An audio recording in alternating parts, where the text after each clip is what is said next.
Mobilize around the map a lot quicker with the Valentina. But if Rebellion can't end this ASAP, then that's going to be an issue because RRQ now have Sicilian as well as the Beatrix, who is going to scale to that late game. Ladies and gentlemen, let's get it. In game number 1 between Rebellion Zion and RRQ, as RRQ want to continue their win streak here at MPL ID Season 12. Yeah, will the RRQ side be able to defend from the Rebels? Let's see it, folks, for game 1. What will happen? Looking at the early stage of the game, I mean, this is already a very interesting start. Clay actually opted to start in the XP lane, getting the advantage. Meanwhile, for Rebellion Zion, they've sent in Audi TZ. So they understand that in the mid lane, Valentina is going to be alone, and it's going to be very good for him alone. So might as well give Audi that level 2 buff that makes him able to go around the map to put more pressure down. And that's exactly not what RRQ wants, right? They are quite weak here in the early game, like we mentioned before. You can even see it in the lane, in the mid lane, but look at this, already some damage coming from Naomi. Audi TZ now receiving damage, has Flicker, not anymore. Still surviving here, no first blood in the first minute. All right. I want to give props to the Sicilian, though. Clay understands that he is a very weak laner, so we actually went for Life Drain. The emblem that gives you HP when you clear minions. Understanding that he needs the sustain, he needs the mana as well. This is definitely going to be a good choice for Clay as the game goes towards the later stage. Actually, no, as the game stays in the early stage. Honestly, that's the only way to go with the Sicilian these days, right? It's too weak. It's too weak in the early game without the mana regen. So the way that he went for Impure Rage, Common Emblem, plus, what is it called? Life Drain? That allows him to sustain through, but it still is kind of lacking. So we can expect that the Sicilian is not going to be as, I would say, focused in these team fights, moreover just on getting those stacks, and you can see even in his rotations. But meanwhile, Naomi with the rage, finding Till. Take a look at this. Final execution, first 6 Till with the clutch retry. And now will they force again? It seems like both teams saying, nope, we will not fight more. Wow, I mean, you would expect RRQ to actually not win in these team fights for the neutral objective because Rebellion Zion have what it takes to really contest. They can actually just stop Sicilian, but Clay, even without him, Naomi's doing a phenomenal job. That's why I feel like he was under-highlighted in yesterday's Royal Derby. I think there were so many moments where he was able to create space, pickoffs, and opportunities for RRQ that was quite subtle, but it was there. Unfortunately, everyone else just really stood out, like Banana, for example.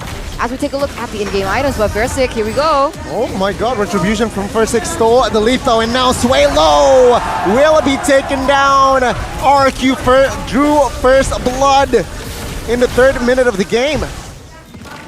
What do you think about Edith Rome? I think it's great, but it's very immobile, and that's what RRQ were able to completely capitalize on. They rotated up top, they utilized their faster rotations and their catch potential. Oh, not a good look for Vincent. And if we take a look at the items earlier, I got a glimpse of it, and Heis, he is supposed to be the winning lane in this matchup up against the Beatrix. If Beatrix scales up, it's over. Literally, the reason you pick the Melissa against the Beatrix is to try to bully him out of lane. But Skylar is scaling and farming better, as you can see from the player's gold now. 600 gold ahead, actually, compared to Heis. And if this keeps on going, if he gets that BOD, Heis is not going to be in a good position to do anything against the Beatrix. Yeah, the problem is Skylar is going to get that power spike earlier on. So if Skylar is already leading in that sense, now that's going to be an issue for Heis to come back in the game. He's even falling behind Cars now on the EXP lane. Was just trading blows, clearing those lanes against the Esmeralda, as you guys predicted in that matchup. But more aggression already in the bottom lane. And this is why Sicilian is so different with the new emblem. It's a little bit more active than what we're usually accustomed to, but the damage is not there yet. Meanwhile, Sway Low, he should already have more leeway to deal out damage, have more leeway in this team fight, this turtle fight as well. But he doesn't have any resources to clutch on, so that's going to be a free turtle over to RRQ. with compensation though, right? Lancelot took the orange buff top side. Banana needs to be careful here, low on mana. Cars, oh my god. The stacks, the full stacks, Uranus there. The damage is there. The damage is there. A lot of damage when you have those full stacks, but the concern only keeps on growing for Rebellion Zion. Highs is already one level down of Skylar, and Skylar ate up all the gold shield turret. BOD, 5th minute of the game. Instant power spike. What? Oh, what a catch. Oh, Swale low caught off guard. Their Cars now forced to use the flicker to escape. Naomi has been insane, and they're going for more here. First, they're going very aggressive onto Audi, but luckily he is on the Edith. He is going to be able to escape. Wait a second. Catch here, Naomi. No charge just yet. There you go, the charge. Will he commit? He will! Finds two! Stunned Audi TZ now, looking for the knockup. Does not quite get it. Audi TZ soaks in a lot of damage, gets taken out. Suelo a little bit late to the party. Vincent flanking. Cars finds the kill as Versik will fall as well. A Banana now a little bit late to the party. Rebellion Zion finding the re-engage. Oh, take a look at that. Lancelot now forced to retreat as Naomi still in the game. Rebellion Zion make to take the turret. 1-for-2 trade though for Rebellion Zion. Rebellion, they're also going to have a little bit of damage onto that bottom side turret, but look at this audience prediction. I'm not surprised. Kingdom fans out there, they are hugely supportive and passionate for their team. But back into that, right? That's the thing. Clay is going to be the answer towards taking out Highs. But Clay on the Sicilian is very vulnerable to the damage coming in from Vincent. So it's kind of like a scissors, paper, rock, shoe battle of who goes in where first. It's also kind of a game of cat and mouse, right? You have to just keep on running while chasing as well. And for RRQ, neutral objectives have just become so easy. The first one was the one that's really hard for them, where they made it work without a mid laner. Now with a mid laner, yeah, easy neutral objectives for RRQ. Rebellion Zion needs to, right now at this point, bank on Highs. They need to bank on Highs and Cars to carry this game. Swaylo will only be the facilitator up until he gets those items. Highs has been scaling quite well. Despite losing in this matchup, he is already at that corrosion site. And DHS, there you go. Good timing on the DHS. 7th minute of the game. If he gets the 10-minute golden staff, this should be all good for Rebellion Zion. They can now play with them. Hopefully, right? Because last time they met in MPL ID Season 11, if I'm not mistaken there, by the fun fact by Grab, it was Rebellion Zion being able to win a 2-0 against RRQ. So let's see if they can replicate that same success as Vincent goes in very aggressive here, trying to clear the lane. Versik cannot find an opening. Very interesting movements already here. RRQ still being very, very aggressive and trying to get a pick off onto Highs. Naomi with the jump on towards Audi only though. Will they commit to this? Very, very awkward. Naomi very low in the backside, so way low. Finds in prime position to take one member down. Does not quite connect though. Versik in the front side. Banana with the falling star moon. Highs managed to juke it out. Cars now forced to retreat. No casualty in that fight, but the turret bot side will fall. Not bad at all, man, for RRQ. It looked a bit forced, but they were able to pace it down. Right as Rebellion Zion had a very good defense. Audi TZ was the only one standing there, but here Rebellion Zion, Vincent stayed a bit too long up top. Luckily, he is a Lancelot, has a lot of mobility, gets out pretty quickly. RRQ are building really well. Remember, this is a late game comp from RRQ. If their mid game looks as smooth as this, if Clay has only died once and is able to stack this much, the late game is going to come to them, as long as they stay patient. I wonder what his items are right now. All right, so Clay already with the Clock of Destiny. Meanwhile, in the bottom lane, whoa. 2v2, Falling Starman connects. Force Highs to use the go away. Take a look at Versik, man. Oh, the damage isn't quite there yet for Highs. Take a look at him as Clay is there as Banana finds the kill. Audi Tizzy may be the next in the chopping block. Nope. RRQ says, I will not commit. And Versik jumps on towards Swaylo. Skylar gets the mid turret. And again, a value trade for RRQ. Banana here still harassing Vincent, forcing him to use the Phantom Execution. That was perfect zoning by RRQ, honestly, allowing Clay, of all people, to get 2-1-2 already in the first 9 minutes of the game. He already has that Lightning Truncheon as well, so expect him to scale even more and expect him to have way more damage. You can already see that damage being put through, but look at this in the back line. Man, Banana! Oh, good flicker. Cars, though, this is much damage. Oh, he will not survive that one. A good call, good passive take from Naomi there, taking the Uranus down. And at this point, Highs.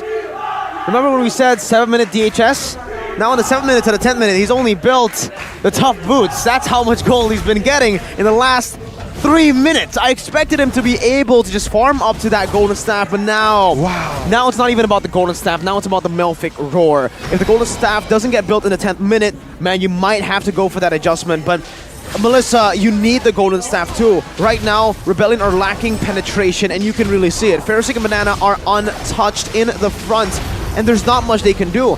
Banana and Ferrosic can continuously just dive and zone Rebellion Zion away from these turrets, and it's an easy siege for both Skylar and Clay. And I need to, right? Ferrosic needs to. He needs to be able to utilize that passive. He needs to proc it with his passive to reduce the regeneration from Cars as well. So him diving in earlier on, one, slows down the regeneration from Uranus. Two, is able to, I would say, procure more resources from the side of Rebellion Zion and bait it out for the other members from the side of RRQ to jump in and have the damage. It's been working out. He's picked it up 5 times with still a 100% win rate. If this is another one, that's 6 for 6. Rather low kill count here, right? 11 minutes in game, 2 to 5. 5,000 gold lead though, Rebellion. They need to funnel the gold and more gold towards Melissa. Yeah. I think at this point, we have to take a look at the utility items as well. Oh, Naomi. Oh my god, finding one. Take a look at the damage there already. Half HP by the Roamer, for the Roamer. Oh, Vincent looking for the jukes. First crashes on towards one member. Oh, no casualty just yet. RTZ manages barely to survive there.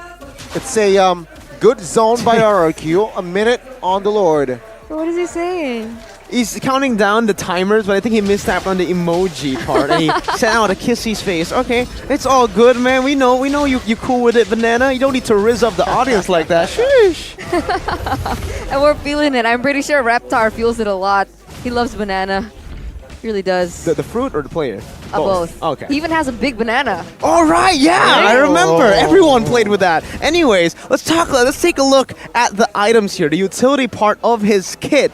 2 dominance ice already built up for RRQ. Now, just now, ODTZ just finished up the dominance ice, but thing is, it's a bit too late. They could have actually punished Esmeralda much earlier with 2 dominance ice built up, but ODTZ, he built the Athena shield first. He was respecting Clay before he even reached the power spike. So, RRQ have had more utility within their kit. They have 2 dominance, and imagine, 2 dominance plus Tortoise's Poissons, plus Ferrosic's passive. You know what I find very interesting? What? Play steel leg, place, but wait a minute. Oh, that was nearly a huge catch by Naomi, but they were still able to juke it out. But yeah, steel leg plates for Clay. Not a straightforward damage build. He goes for respect over on to Vincent for sure. Oh, fight. Oh. Naomi now terrified and low HP. Clay with the cover finds the important kill, and Skylar the backside finds another. It's a 2 for none. RRQ 6,000 gold lead. Plus the Lord. Things are not looking good here for the Rebels. I don't see a way that Rebellion Zion can come out for this. Honestly, right now, 7,300 gold lead, and they're going for more. They have the high ground in Skylar as well as Clay. What is there to do? No, nothing here. Not looking good here. Port side of Rebellion. Base turret mid will fall. Next, perhaps the top side, but no, even so, RRQ will not commit to another push. What do you think, Eterna? Because I'm thinking right now that Clay is an issue. He is a big problem. Like I said earlier, guys, the key talent here, the life drain, man. When you, when you get a kill or assist on a minion, then you get 3% HP and 1.5% mana. Say goodbye to all the problems, issues that Clay should have on a Sicilian early game, because with that, sustain is all good and you can spam those abilities. Yep, luckily for Rebellion side, only the mid is crashing towards the mid. Oh, take a look, Vincent. Wow, could not soak in that damage. He gets taken down. Falling Star Moon on towards 1. 5v4 now, top side siege. Skylar. Yikes. Ultimate snipe. They're finding 1. Naomi charging in the side, finds one, and goodbye, Audi TZ. Now, the base wide open, triple kill for Skylar as he's looking for that maniac, gets it. RRQ finds the first points in the series.